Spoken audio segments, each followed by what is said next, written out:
Nafula was only 10 when she lost both her parents. Both her parents died just after a brief illness. Her father was the first to die when the year was just beginning. Her mother fell ill too, shortly after her dad's death. And despite all the treatment her grandmother tried to get for her treatment, she didn't make it.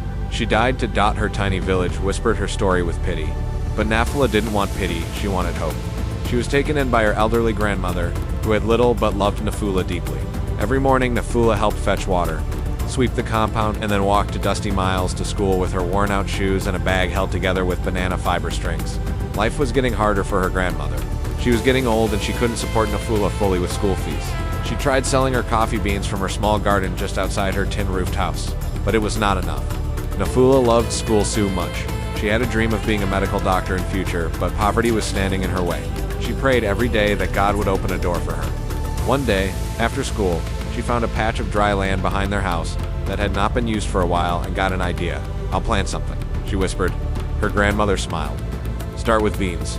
They're strong, like you." She planted the beans and watered them every day after school. Neighbors laughed. "Nothing grows there," they said. But Nafula believed that something good would come out of the land. She went to cattle kraals around the neighborhood and gathered cow dung to work as organic manure. Weeks passed. Tiny green shoots appeared. Then came beans. She got a good harvest. Then tomatoes, then soup. One morning, the same neighbors came to buy vegetables. "She's a clever girl," they said. She took some of her farm to the village market and sold them. She always had a ready market. By the end of the year, Nafula's garden was feeding her grandmother and paying for her school books. And when asked how she did it, she'd smile and say, "My parents may be gone, but they left me something stronger, Faith." The small garden behind their hut had changed everything. Nafula was no longer just the quiet orphan girl. She was now the girl with the miracle garden. But even as the village admired her courage, Nafula carried a bigger dream in her heart. She wanted to become a doctor. Every evening, after selling vegetables and finishing her chores, Nafula would sit by the dim lantern light and read her borrowed science books. Her eyes sparkled with determination, even when her stomach growled with hunger or her clothes felt thin against the cold wind.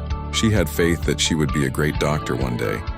Though she didn't have enough money to support her dream, she believed that God will open a door for her. The sky was just the limit to her. One day, a teacher from the town passed by their village and heard about the smart little girl growing food and supporting her household. He admired her courage and zeal. He asked to meet her. When he saw Nafula's notebooks, neatly written, full of effort, he was moved.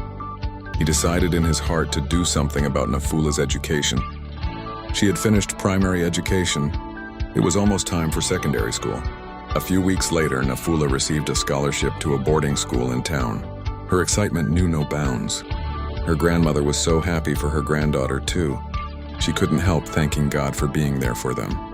She cooked matok and chicken for Nafula on the night before she traveled to the town side for her Senior 1 education. The next morning, Nafula woke up early and freshened up. She wore her best dress to travel to school.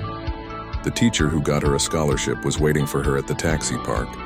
She was taken to a good boarding school. For the first time, she wore a proper uniform, had her own bed, and ate 3 meals a day. But she never forgot her roots. Nafula worked extremely hard at school, and she emerged the best in her class. Teacher Kata was so proud of his daughter. During school holidays, Nafula returned to the village and taught other children how to read, how to plant, and most importantly, how to hope. She continued tending to her small garden. She had bought a small goat which had grown. Now she had chicken. The village people admired her courage and determination. Nafula completed her secondary education, and she was awarded a government scholarship to study medicine and surgery at Makerere University. She was the overall best student in Eastern Region, and among the best 10 in the whole country. The village and her grandmother couldn't help being proud of her. Years later, she returned not just as Nafula the orphan, but as Dr. Nafula, ready to serve the same village that once fed her courage. She was employed by the government in the nearby city. She relocated with her grandmother to the city. She promised to lobby for health facilities and schools to be built in her village.